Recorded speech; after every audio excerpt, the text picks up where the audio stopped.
ఓం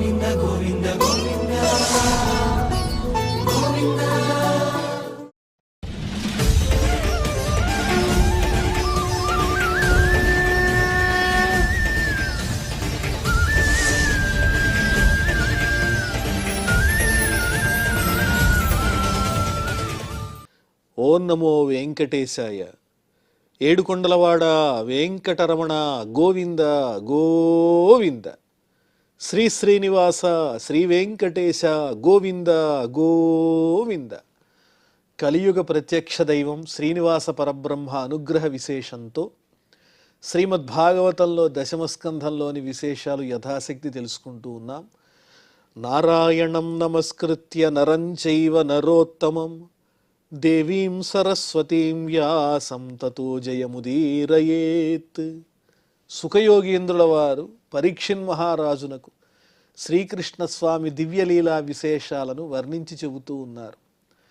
రాజసూయ యాగంలో అగ్రపూజ ఎవరికి చెయ్యాలి అని సందేహిస్తున్నప్పుడు సహదేవుడు చెప్పాడు, కృష్ణుడే అగ్రపూజకు అర్హుడు, అతన్ని పూజిస్తే సమస్తమైన ప్రాణికోటిని పూజించినట్లే అని చెప్పాడు.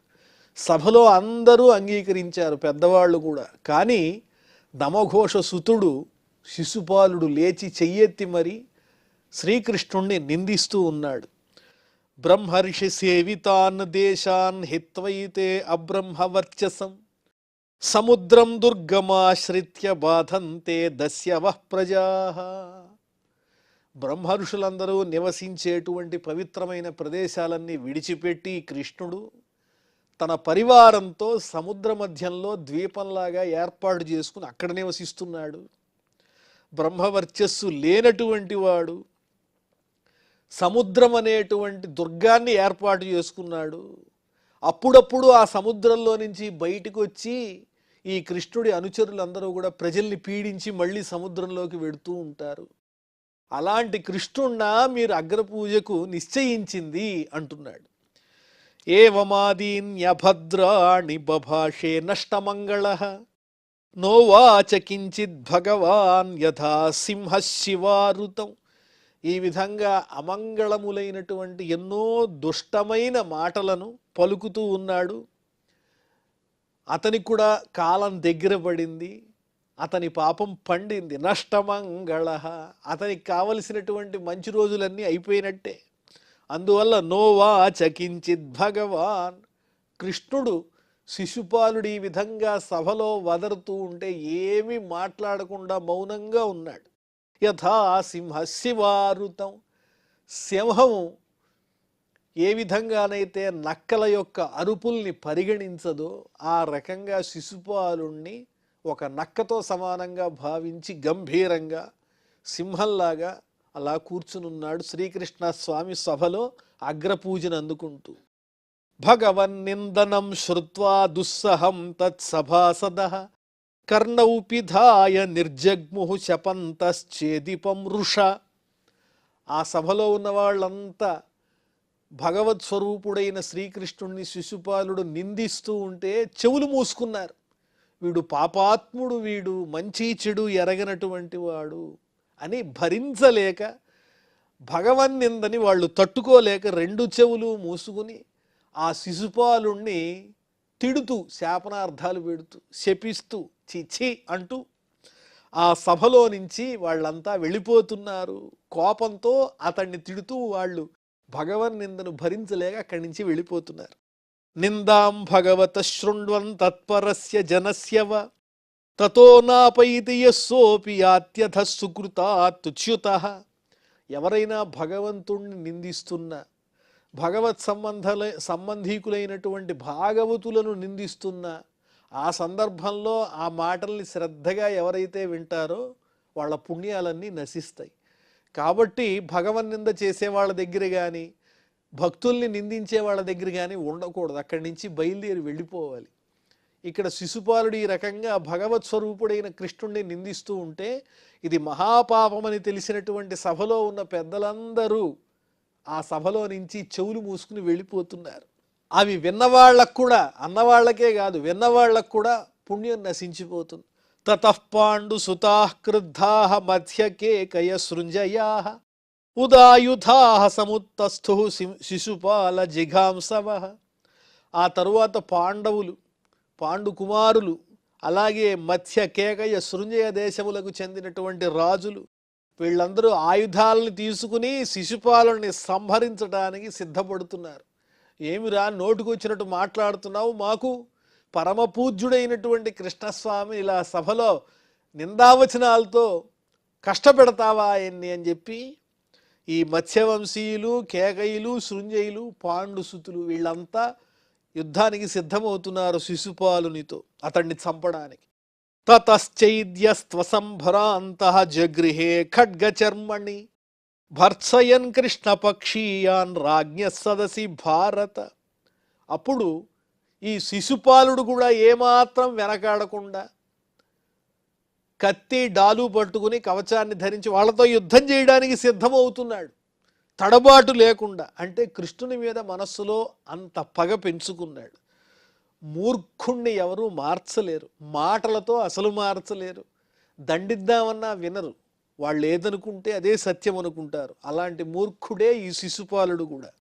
భర్త్సయన్ కృష్ణపక్షీయాన్, కృష్ణపక్షాన నిలిచినటువంటి పాండుసుతులను, మత్స్య కేకయ శృంజయ రాజులను వీళ్ళందరినీ భయపెట్టడానికి ఆ సభలో ఈ శిశుపాలుడు ప్రయత్నిస్తున్నాడు, కత్తి తీశాడు. తావదుత్థాయ భగవాన్ స్వాన్నివార్య స్వయం వృష శిరః క్షురాంత చక్రేణ జహారా పతతో రిపో. కృష్ణుడు వాళ్ళందరినీ వారించాడు, మీరు ఆగండి అన్నాడు. కృష్ణుడి పక్షం వాళ్ళంతా ఆగారు. కోపం వచ్చింది కృష్ణునికి కూడా. ఆయన కోపంతో ఒక్కసారి శిశుపాలుని చూసి దివ్యమైనటువంటి తన చక్రాయుధాన్ని అతడి మీద ప్రయోగించారు. ఆ చక్రాయుధం వెళ్ళింది, శిశుపాలుని యొక్క శిరస్సుని ఆ సభలో ఉన్నవాళ్ళు చూస్తుండగానే ఖండించేసింది. శిశుపాలుడు ఆ క్షణంలోనే మరణించాడు. అంతవరకు కృష్ణుణ్ణి నిందించినటువంటి ఆ శిశుపాలుడు ఒక్క క్షణంలో ఆ శ్రీకృష్ణ పరమాత్మ యొక్క కరకమలము నుండి విడువబడినటువంటి చక్రాయుధం చేత ఖండితమైన శిరస్సు కలవాడయ్యాడు.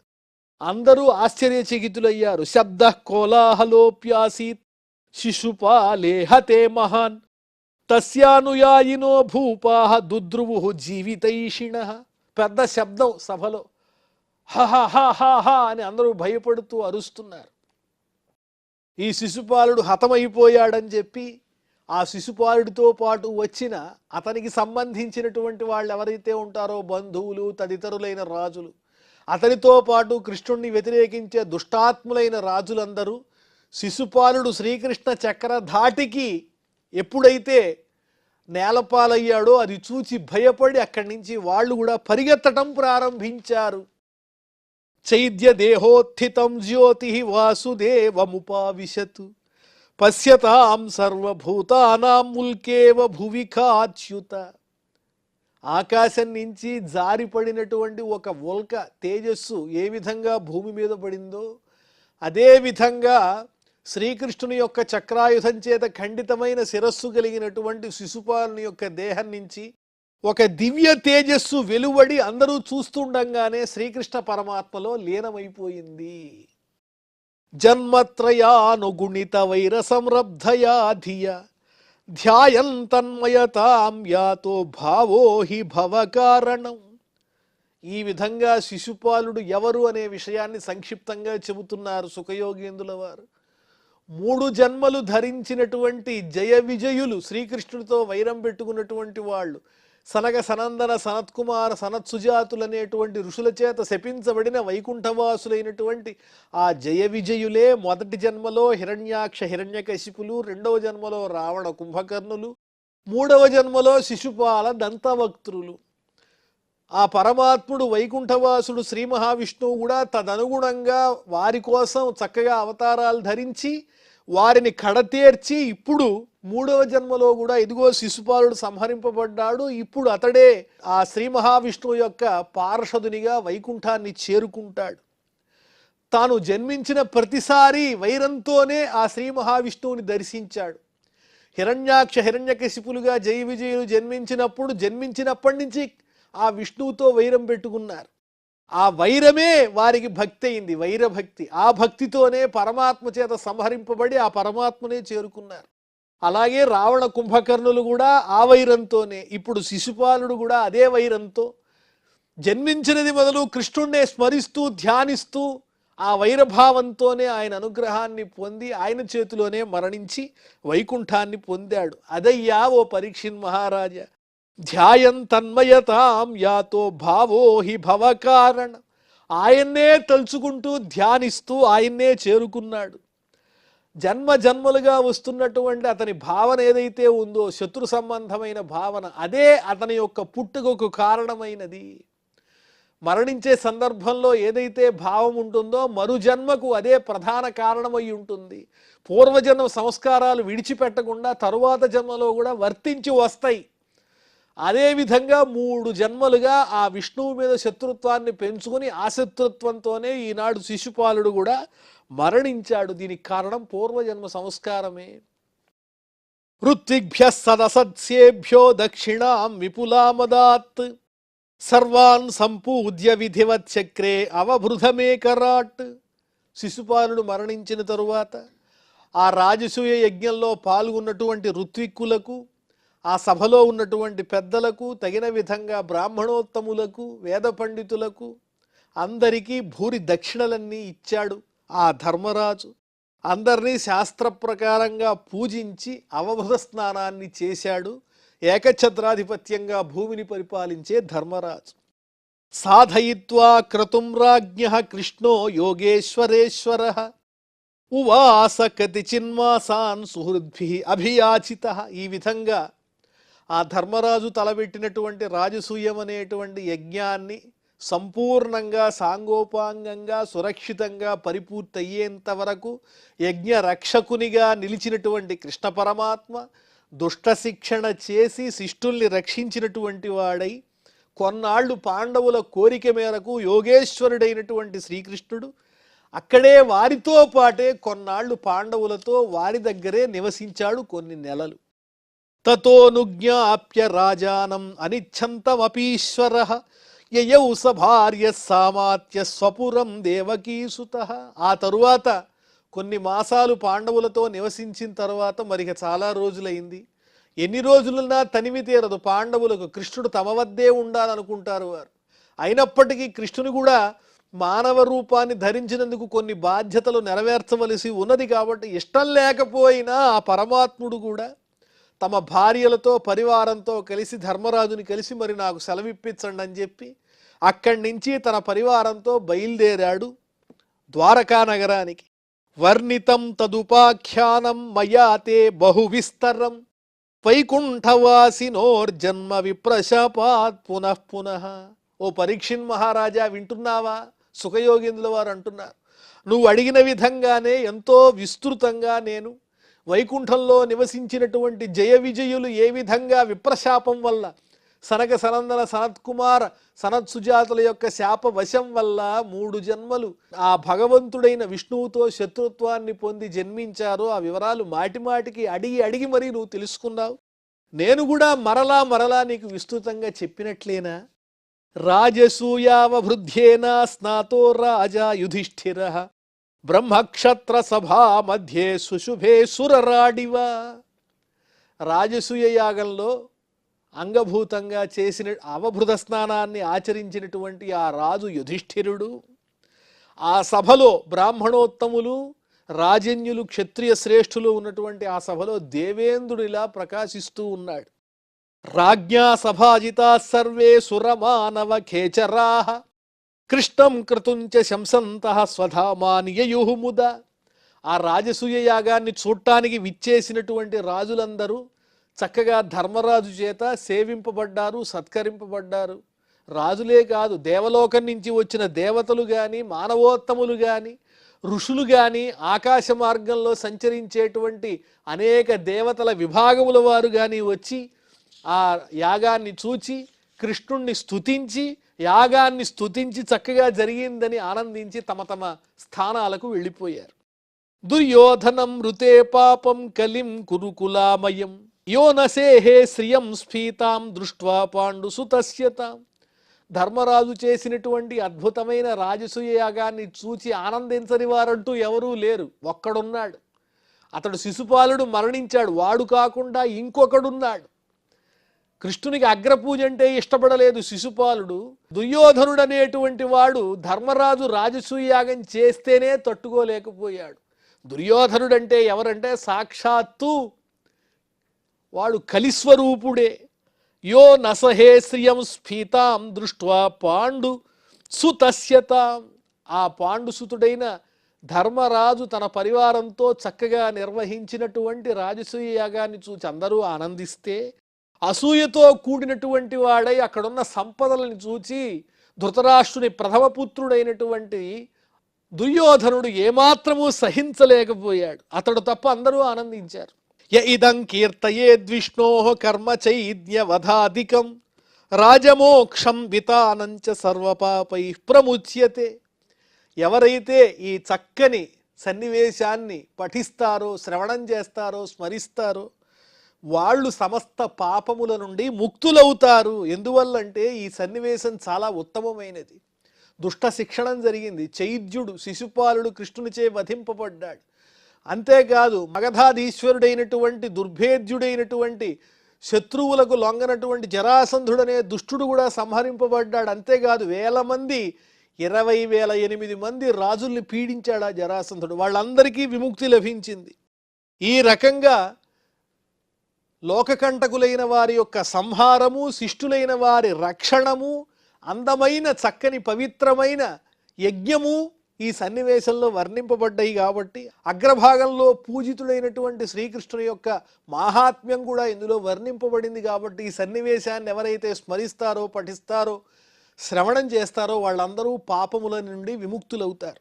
ఇక్కడితో మనం దశమ స్కంధంలో 74వ అధ్యాయాన్ని పరిపూర్ణం చేసుకున్నాం. ఇప్పుడు 75వ అధ్యాయంలో ప్రవేశిస్తున్నాం. రాజోవాచ.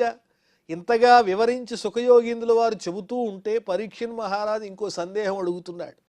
అజాత శత్రోస్తం దృష్ట్వా రాజసూయ మహోదయం సర్వే ముముదిరే బ్రహ్మన్ నృదేవా ఏ సమాగతాః. అజాత శత్రువని ప్రసిద్ధి చెందినటువంటి ధర్మరాజు, ఆయనకి శత్రువులే లేరు. అలాంటి గొప్పవాడు, గొప్ప స్వభావం కలిగిన వాడు, మంచివాడైనటువంటి ధర్మరాజు ఆచరించిన గొప్ప ఆ రాజసూయ యాగాన్ని చూచి దేవతలు కానీ రాజులు కానీ అందరూ సంతోషించారు. వచ్చిన వాళ్ళందరూ దుర్యోధనం వర్జయిత్వా రాజాన సర్షయస్సురాహ. ఒక్క దుర్యోధనుడు తప్ప మిగిలిన రాజులు కానీ ఋషులు కానీ దేవతలు కానీ అంతా సంతోషించారన్నారు కదా ఓ సుఖయోగీంద్ర. ఇతి శృతం నో భగవన్ తత్ర కారణముచ్యత. అలా జరగడానికి ప్రధాన కారణం ఏంటి? దుర్యోధనులకు ఈ విధంగా ధర్మరాజు చేసినటువంటి యాగం పట్ల అసంతుష్టి ఉండడానికి కారణం ఏమిటి? ఆయనకి ఎందుకు నచ్చలేదు ఆ విషయం చెప్పండి అంటున్నాడు. శ్రీ బాదరాయణిరువాచ. వెంటనే సుఖయోగేంద్రుల వారు చెబుతున్నారు. పితామహస్య తే యజ్ఞే రాజసూయే మహాత్మనః బాంధవాః పరిచర్యాయాం తస్యాసన్ ప్రేమబంధనాః. మీ తాతగారైనటువంటి ధర్మరాజుల వారు నిర్వహించినటువంటి ఆ రాజసూయ యాగంలో ఎంతోమంది బంధువులు ఆయనకు సహకరించారు. ఓ పరీక్షిన్ మహారాజా, ఆయనతో ఉన్నటువంటి స్నేహాన్ని, బాంధవ్యాన్ని పురస్కరించుకుని ఎంతోమంది సహకరించారు. భీమో మహానసాధ్యక్షో ధనాధ్యక్ష సుయోధన సహదేవస్తు పూజాయాం నకులో ద్రవ్య సాధనే. భీమసేనుడేమో వంట ఇంటికి ఆధ్యక్షం వహించాడు. అంటే వంటలు ఎలా చేస్తున్నారు, ఎలా చెయ్యాలి రుచికరంగా అనే విషయాన్ని భీమసేనుడు పర్యవేక్షిస్తున్నాడు. ధనాధ్యక్ష సుయోధన.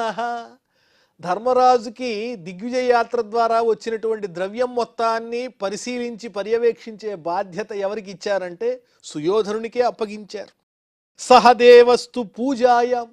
సహదేవుడేమో వచ్చిన అతిథుల్ని పూజించటంలో నిమగ్నుడయ్యాడు. ఆ బాధ్యత సహదేవునిది. నకులో ద్రవ్య సాధనే. నకులుడేం చేస్తున్నాడు? రాజసూయ యాగానికి కావలసినటువంటి సామగ్రి, ద్రవ్య సామగ్రి అంతటినీ సమకూరుస్తున్నాడు.